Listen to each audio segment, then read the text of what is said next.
하겠습니다. 잘 오셨습니다. 축복합니다. 예수로 의롭다 하셨으니 라는 제목으로 말씀을 전합니다. 인간의 본성 가운데는 공의의 개념이 있습니다. 그래서 공의를 개의치 않는 사람을 가리켜서 개념 없는 사람이다 이렇게 말하기도 합니다. 예를 들어서 어떤 사람이 큰 죄를 지었음에도 불구하고 벌을 받지 않고 버젓이 큰 소리를 치고 돌아다닌다면 사람들은 그 모습을 보고 분노할 거예요. 얼마 전에 순천에서 30대 남성이요, 술에 취해가지고 일면식도 없는 10대 여학생을 칼로 수차례 찌르고 도망을 갔어요. 도망을 가면서도 웃으면서 도망을 쳤어요. 붙잡혀가지고 이제 조사받기 위해서 경찰서로 들어서는데 기자들이 사진을 찍고 있는데도 그 모습은 여전히 뉘우치는 모습이 없이 뻔뻔한 모습으로 서는 것입니다. 사람들이 그 태도를 보면서 어떻게 저럴 수가 있을까? 저게 인간인가? 이렇게 분노를 내면서 화를 내는 것을 볼 때 이것은 인간에게 있어서 공의의 개념이 있기 때문에 그렇습니다. 스포츠 경기를 볼 때에도 마찬가지입니다. 축구에서 공격수가 상대방 수비수보다 더 앞서 나가 있으면 이것을 가리켜서 뭐라고 하죠? 오프사이드라고 말해요. 만약에 공격수가 상대방의 골대 옆에 서 있다가 패스를 받아가지고 골대 안으로 집어넣어서 골인이 되었습니다. 그런데 심판이 그것을 골로 인정한다면 어떻게 될까요? 관중들이 그냥 난리가 날 거예요. 야유를 퍼붓고, 야, 심판 내려와라, 그만둬라, 저게 무슨 골인이냐, 경기 그만해라, 막 야유를 퍼부을 거예요. 왜 그럴까요? 인간의 본성 가운데 공의의 개념이 있기 때문에 그렇습니다. 그러므로 인간이라면 누구나 다 공의의 개념이 있는 거예요. 그래서 오늘 사도 바울은 26절에서 하나님의 공의에 대해서 말하고 있어요. 26절에 곧 이때에 자기의 의로우심을 나타내사 자기도 의로우시며 또한 예수 믿는 자를 의롭다 하려 하심이라. 여러분, 하나님의 공의롭다는 것은 무엇을 의미하고 있을까요? 하나님이 공의롭다는 것은 하나님은 반드시 악인에게는 벌을 주시고 의인에게는 상을 주신다는 원리인 것입니다. 이게 하나님의 공의예요. 악인에게는 벌을 주시고 의인에게는 상을 주시는 것이 공의라는 것입니다. 그런데 이 세상을 보면 악한 사람이 득세하는 것 같고 못된 사람이 더 잘 사는 것 같아요. 그런데 과연 정말 그럴까요? 결코 그럴 수는 없는 것입니다. 악한 자는 반드시 벌을 받게 되어 있어요. 만약에 악한 사람이 이 세상에서 벌을 받지 않는다면 그는 내세에서 반드시 형벌을 받게 되는 것입니다. 왜냐하면 악인에게 벌을 주는 것이 하나님의 공의이기 때문에 그렇습니다. 출애굽기 23장 7절에 보면 거짓 일을 멀리하며 무죄한 자와 의로운 자를 죽이지 말라. 나는 악인을 의롭다 하지 아니하겠노라. 그러니까 하나님은요, 악인을 결코 의롭다고 말씀하지 않으세요. 그런데 만약에 하나님이 불의하시고 변덕스럽거나 불공평하시다면 이 땅에 있는 우리가 어떻게 살 수 있을까요? 부모가요, 자녀를 기를 때 늘 이랬다 저랬다, 칭찬할 때 칭찬하지 않고 잘못했을 때 꾸짖지 않고 늘 이랬다 저랬다 오냐 하고, 잘못해도 오냐 하고, 잘했는데도 칭찬도 안 하고, 그러면 이 아이가 불안해요. 불안해. 제대로 잘할 수가 없는 거예요. 그런데 우주 만물을 창조하신 하나님이 공의롭지 못하고 이랬다 저랬다 하면 이 세상이 얼마나 불안할까요? 하나님이 무서워서 다 피해 다니고 싶을 것입니다. 북한에도 보면 최고의 존엄이라고 부르는 김정은이 이랬다 저랬다 하니까 북한 사회가 불안해서 떨고 있는 거예요. 그가 자기 고모부도 총살해서 사형시켰어요. 그리고 채령에도 어느 때는 죽여 세워졌다가 어느 때는 감옥에 보내버렸다가 왔다 갔다 해요. 그러니까 북한 사회에 있는 사람들이 다 불안에 떠는 거예요. 하나님께서 불의하시고 변덕스럽고 불공평하시다면 이 세상의 도덕적인 기준은 존재할 수가 없는 것입니다. 그래서 창세기 18장에 보면 하나님이 소돔과 고모라 땅에 죄악으로 간영해서 하나님께서 유황불로 심판하시겠다고 말씀하실 때 아브라함이 하나님 앞에 간구하는 것입니다. 창세기 18장 25절에 주께서 이같이 하사 의인을 악인과 함께 죽이심은 부당하오며 의인과 악인을 같이 하심도 부당하니이다. 세상을 심판하시는 이가 정의를 행하실 것이 아니니까. 그랬어요. 무엇을 말하고 있습니까? 악인을 심판하는 것은 옳지만 의인을 악인과 함께 멸망시키는 것은 부당한 일이 아닙니까? 묻고 있는 거예요. 이때 하나님은 아브라함의 항변을 듣고 말씀하시는 것입니다. 의인을 악인과 함께 심판하지 않으리라 말씀하셨어요. 그런데 소돔과 고모라에는 의인이 10명이 없어서 불과 유황으로 멸망할 수밖에 없었습니다. 그러나 하나님은요, 의인인 롯과 그의 가족들은 구원해 주시고 악인은 심판하시고 의인은 건져내시는 하나님이심을 보여주고 있는 것입니다. 그런데 중요한 것은 이것입니다. 오늘 말씀에서 하나님께서 의인을 의롭다 인정하시면 우리는 수긍이 되는데 죄인을 의롭다라고 인정하신다는 거예요. 오늘 말씀 26절에 보면 곧 이때에 자기의 의로우심을 나타내사 자기도 의로우시며 또한 예수 믿는 자를 의롭다 하려 하심이라. 여기서 중요한 것은요, 하나님이 죄인을 의롭다고 선언하고 계시는 것입니다. 이것은 놀라운 말씀이 아닐 수가 없죠. 출애굽기 23장 7절에 분명히 말씀하셨어요. 거짓 일을 멀리하며 무죄한 자와 의로운 자를 죽이지 말라. 나는 악인을 의롭다 하지 아니하겠노라. 하나님께서 나는 악인을 의롭다 하지 아니하겠다 이렇게 말씀하셨어요. 그런데 지금 신약에 와서 죄인을 의롭다 말씀하고 있는 거예요. 이건 너무 모순이 아닙니까? 로마서 3장 23절에 보면 모든 사람이 죄를 범하였음에 하나님의 영광에 이르지 못하더니 그랬어요. 하나님 앞에서는 도덕적인 사람이든 부도덕적인 사람이든 유대인이든지 헬라인이든지 이방인이든지 배운 사람이든지 못 배운 사람이든지 빈부귀천을 막론하고 모든 사람이 다 죄인이라고 선언하고 있어요. 모든 사람이 죄인이다. 그러니까 실제로 인간 중에는 의인은 한 사람도 없는 것입니다. 모두가 다 죄인이다. 그러면 공의로운 하나님께서 이 죄인을 어떻게 처리하셔야 할까요? 죄인은 다 지옥에 보내야만 합니다. 그래서 모든 사람이 다 지옥에 갈 수밖에 없는 것입니다. 그런데 하나님께서 로마서 3장 26절에 곧 이때에 자기의 의로우심을 나타내사 자기도 의로우시며 또한 예수 믿는 자를 의롭다 하려 하심이라 그랬어요. 하나님은 예수 그리스도를 통해서 그를 믿는 사람들에게 형벌을 내리지 않으시고 의롭다고 선언하고 있는 것입니다. 죄인을 의롭다라고 말하지 않겠다고 하신 하나님께서 이제는 죄인을 의롭다고 선언하고 계시는 거예요. 어떻게 이런 일이 있을 수가 있습니까? 죄인은 지옥에 보내는 것이 마땅한데 예수를 믿는다고 해서 지옥에 보내지 않는 것이 합당한가? 이런 생각이 들 수가 있어요.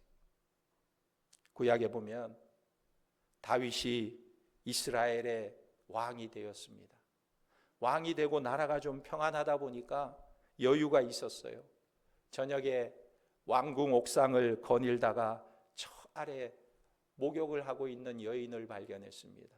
너무나 아름다움에 끌려서 부하에게 시켜서 저 여인을 데리고 오라, 밧세바를 데리고 오라고 하는 것입니다. 그리고는 그 여자와 동침을 했어요. 그런데 그의 남편이 누구인지 알아내고는 이 다윗이 그의 남편을 죽이려고 남편을 전쟁 최전방으로 보내서 죽게 만드는 것입니다. 이 모든 일을 다 숨길 수 있었습니다. 남편이 죽었으니까 이제 자기의 잘못을 숨길 수 있었어요. 그런데 하나님은 나단 선지자를 보내셔서 다윗의 죄를 지적하시는 것입니다. 나단이 왕에게 와서 말합니다. 왕이여, 어느 부자가 양이 수백 마리가 있는데 어느 날 자기 집에 손님이 왔습니다. 그런데 이 부자가요, 자기에게 있는 수백 마리의 양 중에 한 마리를 잡지 않고 그 옆에 가난한 집, 오직 양 한 마리밖에 없는 집, 그 양 한 마리로 온 식구가 먹고 사는 그 집의 양을 빼앗아서 잡아서 손님에게 대접했습니다. 왕이여, 그가 죄인입니까? 아닙니까? 물었어요. 그러자 다윗이 화를 내면서 그놈이 죄인이지, 그놈이 죄인이지, 누가 죄인이겠느냐? 이때 나단 선지자가 말하기를, 왕이여, 바로 당신이 그 사람입니다. 바로 그가 당신입니다. 그렇게 말하자 왕이 그 자리에 엎드려 회개하기 시작합니다. 눈물로 침상을 적시면서 하나님 앞에 회개해요. 자기의 잘못을 다 고백하는 것입니다. 하나님은 이런 다윗을 용서해 주시고 다윗의 죄를 죄로 인정치 않으시고 그를 의롭다고 선언해 주셨어요.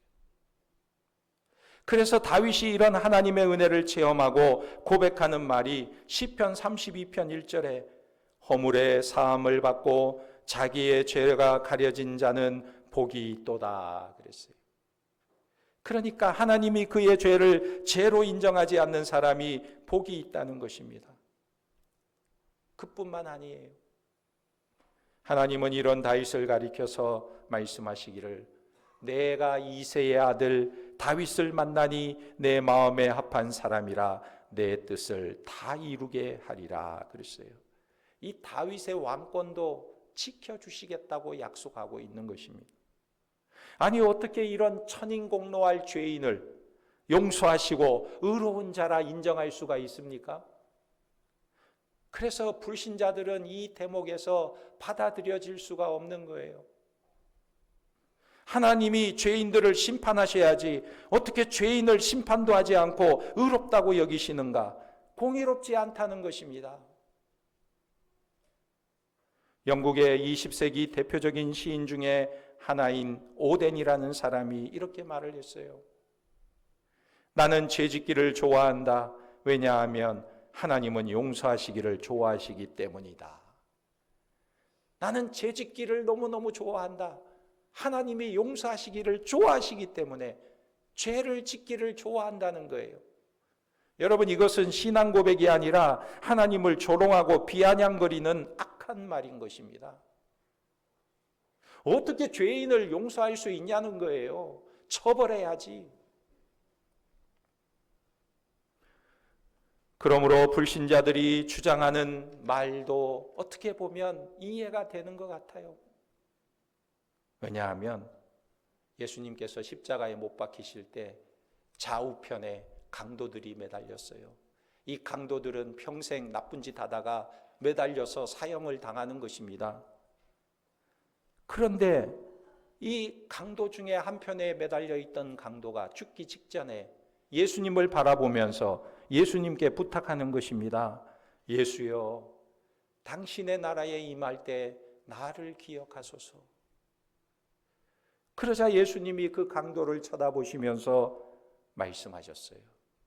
내가 진실로 진실로 내게 이르노니 오늘 내가 나와 함께 낙원에 있으리라 그랬어요. 아니, 평생 강도짓하고 평생 나쁜 짓을 해서 이제 사형을 당하는 저 강도가 한순간에 예수님에게 예수여 당신의 나라에 임할 때 나를 기억하소서 그 한마디를 들으시고 네가 오늘 나와 함께 낙원에 있으리라. 어떻게 그 한마디로 강도가 목숨이 끊어지기 직전에 이 한마디의 고백으로 천국에 들어갈 수가 있는 것인가? 이 세상에 보면요, 그래도 일평생 착하게 살아보려고 애를 쓰는 사람들도 있어요. 깨달음을 얻기 위해 수행하는 사람도 있고요. 평생을 선하게 살아보려고 수도 생활하는 사람들도 있습니다. 그런데 이런 사람들은 다 지옥 가고 오직 예수 믿는 사람만 천국에 간다면 이것이 얼마나 불합리하고 모순된 일인가 생각이 되는 거예요. 그런데 여기에는 아주 중요한 이유가 하나 있습니다. 왜 하나님은 죄인을 의롭다고 말씀하시는가? 왜 공의의 하나님이 죄인을 의롭다고 선언하시는가? 그 이유가 도대체 무엇이냐는 거예요. 그것은 바로 예수 그리스도께서 화목제물이 되셨기 때문에 그렇습니다. 다시 말해서 하나님은 왜 예수 믿는 자들을 의롭다고 여기시는가? 그것은 바로 예수 그리스도께서 화목제물이 되어 주셨기 때문에 가능하다는 것입니다. 25절에 이 예수를 하나님이 그의 피로써 믿음으로 말미암는 화목제물로 세우셨으니 그랬어요. 여러분, 우리가 일반적인 의미에서 화목이라는 말은 서로 반목하는 두 사람을 서로 화해시켜주는 역할을 하는 것을 화목이라고 말합니다. 그런데 성경에서 화목제물이라는 말은 어떤 의미가 있냐면 죄를 덮는다, 죄를 덮는다라는 의미가 있어요. 즉 제물의 피로 죄를 덮어버린다는 것입니다. 그러니까 화목제물은 법궤 위에 시은소, 속죄소를 가리키는 말인데 이 시은소라는 것은 지성소 안에 있는 법궤 윗뚜껑을 말하는 것입니다. 그런데 1년에 한 번 대속죄일에 대제사장이 지성소에 들어가서 그곳에 피를 뿌려 백성들의 죄를 용서받는 거예요. 그래서 이것을 화목제물이라고 말하는 것입니다. 그러니까 한마디로 화목제물은 하나님의 진노를 없애주는 제물이다. 하나님의 진노를 제거하는 제물이다. 그러므로 하나님의 공의는 죄인에게는 죽음을 요구하고 있지만 예수 그리스도께서 우리의 화목제물이 되어 주셔서 대신 우리의 죄값을 치르시고 죽으셨기 때문에 하나님의 진노를 제거해 주신 것입니다. 하나님의 진노를 풀어주신 거예요. 그래서 우리는 하나님의 사랑의 대상이 된 것입니다. 그러나 중요한 것은요, 이 사실을 믿지 않는 사람은 자기 죄를 지고 하나님의 심판을 받아 지옥에 가게 되는 거예요. 그러나 예수 그리스도를 믿는 자들에게는 하나님의 진노가 제거되고 하나님의 사랑이 부어지는 것입니다. 로마서 8장 1절은 참으로 놀라운 선언을 우리에게 하고 있어요. 그러므로 이제 그리스도 예수 안에 있는 자에게는 결코 정죄함이 없나니. 할렐루야. 예수 그리스도 안에 있는 자는 정죄함이 없다 믿으시기 바랍니다. 예수 그리스도의 보혈의 피가 우리의 모든 죄와 허물을 다 덮어주신 줄 믿으시기 바랍니다. 그러면 구원받은 백성들의 특징은 무엇인가? 구원이 우리의 죄를 간과하시는 하나님의 은혜라면 문제가 하나 있는데, 그럼 윤리의 근거는 다 없어지는 것입니까? 예수 믿고 구원받은 사람은 아무렇게나 살아도 되는 것입니까? 오직 은혜로만 구원을 얻는 것이면 우리에게는 윤리, 도덕이 다 사라지는 것입니까? 결코 그렇지 않습니다. 사도 바울이 이렇게 말하고 있어요. 로마서 6장 15절에 그런즉 어찌하리요 우리가 법 아래 있지 아니하고 은혜 아래 있으니 죄를 지으리요 그럴 수 없느니라. 할렐루야. 은혜 아래 있지만 우리는 이제 구원받은 하나님의 백성으로, 거듭난 하나님의 백성으로 더 이상 죄 가운데 거할 수가 없는 존재가 되었다는 거예요. 연약하여서, 실수로 잘못할 수는 있겠지만 그 가운데 머물러 계속해서 죄를 짓는 일을 행할 수 없는 자가 되었다는 거예요. 견딜 수 없는 자가 되었다는 거예요. 하나님과 올바른 관계에 들어선 사람들은, 하나님이 의인이라 칭하는 사람들은 하나님의 통치 가운데 살아가는 자들입니다. 하나님의 살아계심을 의식하고 그 하나님 앞에서 살기 때문에 죄 가운데 거할 수가 없는 거예요. 죄를 지으면 견딜 수가 없는 거예요. 죄를 짓고도 뻔뻔할 수가 없는 거예요. 하나님 앞에서 살아가는 자들이 되는 것입니다. 이것이 바로 구원받은 사람의 특징인 거예요. 나의 삶의 현장에서 나의 꾀를 쫓을 것인가, 아니면 하나님의 뜻을 따를 것인가, 내 이익을 도모할 것인가, 아니면 하나님 나라를 구할 것인가, 내가 내 지혜에 의존하고 살 것인가, 하나님의 지혜에 의존할 것인가, 사탄을 주로 고백할 것인가, 아니면 그리스도를 주로 고백할 것인가, 이런 갈림길에 놓여 있을 때 구원받은 백성은 하나님을 선택하는 싸움을 하게 되는 것입니다. 하나님을 선택하는 거예요. 그러므로 우리는 언제나 순간순간 하나님을 선택하고 하나님의 뜻에 순종하는 삶을 살게 되는 줄 믿으시기 바랍니다. 철로 역정을 쓴 존 버녀는 그의 이름이 크리스찬으로 나와요. 크리스찬. 그런데 그의 원래 이름이 뭔지 아십니까?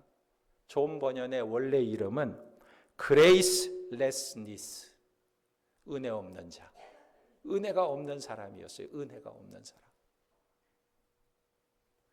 그런데 이 사람이 예수 믿고 달라졌는데 뭐가 달라졌냐면 은혜 없음이 은혜 있음으로 바뀐 거예요. 은혜 있는 자로 바뀌어버렸어요. 그러니까 예수를 모르는 사람들의 특징은 은혜를 모르는 사람이고, 예수를 믿는 사람들의 특징은 은혜를 아는 사람이라는 거예요. 우리도 마찬가지입니다. 은혜를 모르는 사람이 은혜를 아는 사람으로 변한 것이 바로 구원인 것입니다. 하나님께서 여러분들에게 베풀어 주신 은혜 알고 있습니까? 하나님께서 나를 구원하시기 위해서 주신 놀라운 은혜의 선물을 받아 누리고 있습니까? 그러면 은혜를 아는 자들이에요. 그런데 이것이 제일 부딪히는 것이 무엇일까요? 자기 자랑이에요. 자기 자랑. 하나님의 은혜를 입은 사람이 제일 부딪히는 게 자기를 자꾸 드러내려고 할 때, 자기 자랑, 자기를 드러내려고 할 때 제일 문제가 되는 거예요. 자기의 힘, 자기의 꾀, 자기의 능력으로 사는 사람은 은혜를 모르는 것입니다. 그래서 존 버년의 시, 십자가란 시를 보면 이런 고백을 하고 있어요. 하나님의 아들인 당신은 당신의 겸손으로 은혜가 무엇인지를 확증하셨습니다. 은혜가 당신을 비천하게 하고 모욕당하게 하였습니다. 은혜가 당신으로 하여금 형언할 수 없는 죄의 짐을, 눈물의 짐을, 하나님의 저주의 짐을 지게 하셨습니다. 오 하나님의 아들이시여, 은혜는 당신의 모든 눈물 속에 있었습니다. 은혜는 당신의 옆구리에서 흐른 당신의 피와 함께 흘러나왔습니다. 은혜는 당신의 부드러운 입술에 모든 말씀과 함께 다가왔습니다. 은혜는 채찍으로 맞는 당신의 그곳에서, 가시로 찔린 당신의 그곳에서, 그리고 못으로 박힌 당신의 그곳에서 나타났습니다. 바로 여기에 진정한 은혜가 있습니다. 천사들을 경탄케 한 은혜, 죄인들을 복되게 한 은혜, 마귀들을 놀라게 한 은혜, 우리의 자랑은 은혜, 우리가 해야 할 말도 은혜입니다. 할렐루야. 이 은혜를 고백하는 저와 여러분들이 되시기를 예수님의 이름으로 축원합니다. 아멘. 기도하겠습니다. 하나님 아버지, 은혜와 사랑을 감사합니다. 우리에게 값없이 주시는 하나님의 의를 주셔서 우리가 그의 의로 말미암아 하나님께 나아가게 하시고 하나님을 예배하게 하시고 하나님과 교제하며 영원한 생명을 얻게 하심을 감사합니다. 오직 예수 그리스도를 믿음으로 하나님의 의를 힘입고 온전한 믿음 가운데 살아가는 천국 백성들이 다 되도록 우리에게 믿음을 주시고 주를 의지하며 살아가도록 역사하여 주시옵소서. 예수님의 이름으로 기도하옵나이다. 아멘.